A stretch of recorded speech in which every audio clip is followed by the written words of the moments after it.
Hello there, this is going to be a brief video on a Specna Arms HK416 gearbox, more specifically the H04, and this is the one line, one of the newer ones with the plastic rotary hop up, which you can just see down there. That's with the hop all the way on. I've taken all the screws out already, as well as the kind of bolt catch thing, as well as the spring itself, which we have the spring guide here, which is steel, which you can see the motor there as well. The motor isn't overly strong, so it's not going to pick it up very well, but it is a steel spring guide with no bearing or anything on it, but it does have 4 lugs to stick into the back of the gearbox. There's no tension or anything here. I'm just going to pry it apart. Comes apart quite nicely. You can see the top here, some scratches. Then you also have the bearings, which have, if you look on the inside of this gearbox, it is dry. There is no grease apart from a tiny bit on the front of that rail there, but there is nothing actually on here. We've got a few scratches by the bearing there. It's a bit odd, but not too bad. Let's put that half gearbox away. Here we have all the compression components, which have been changed to a kind of bluey plastic colour. Let's just take the tappet spring off there.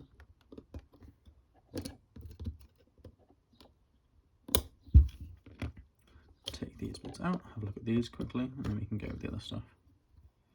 So, compression wise, fairly good. Not amazing by any means, but not bad. The piston itself has 1 steel tooth. As you can see, the piston itself is in very good condition. This is basically a brand new gun. It's had maybe 500 rounds through it, if that. You can see the piston head there.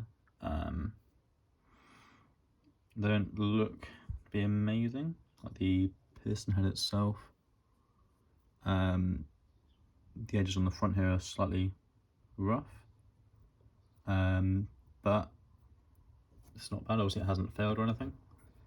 Tappet plate, very stiff. There's no much bend in there at all. Nozzle itself, obviously blue plastic, no O-ring in there. If you'll be able to see, but there isn't one in there, which I thought they'd changed so there were, but clearly not. Cylinder head, single O-ring, rubber pad on the back, just a regular ported cylinder. Then we come to the gears. There is a little bit of grease actually on the spur gear here, but a little bit on the top. The gears appear to be the same as they have been from my last 416 I had a while back. They seem to be the same ones. There's no shims at all on the sector gear.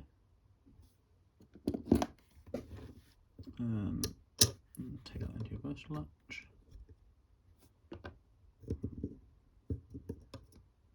There is one on the top of the bevel gear which has just fallen off. Nothing on the bottom. As you can see, the gears are perfectly fine. As you can see, a little bit of grease on them as well. And you've got the actual spur gear there, which if I spin, sounds a bit scratchy. And no shim on the bottom there either. A couple of little metal filings on my thumb.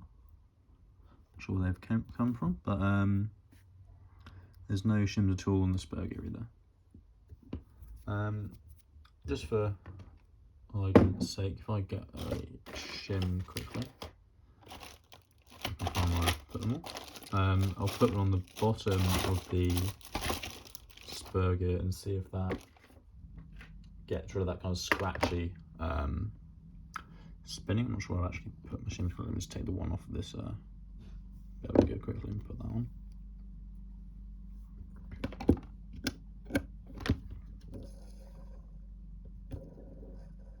It spins far smoother. Still the ever so slight noise, but that is, you can clearly tell from the listening to it, that compared to if I just take that shim off. It still spins fairly well, but I mean you can hear the where it's rubbing almost. Yeah. Then we've also got the obviously trigger components here. Seem to be the same as before, fairly good quality ones. We've also got this little clip just down here, which appears to be for holding in this wire, which wasn't on the other one I had, which was a couple of years ago. Again, that was brand new as well. And turn was ever so slightly different, but not too much. That one again had no shims at all. The motor itself, fairly nice. It's the long type M130. It's got a bit of torquiness to it, but as with a lot of Specna arms, they don't tend to sound the best out of the box, unfortunately. Often because they have no shims on them. They may have just forgotten, but it always seems to be that there aren't any on there. Even when I put this gear on, it spins even less with no shims. These are the gears I'm going to be putting in there. They are, look at that, one shim, the amount of difference that makes just to how it spins. Again, you can still hear it slightly, but that appears to be wobbling side to side like that.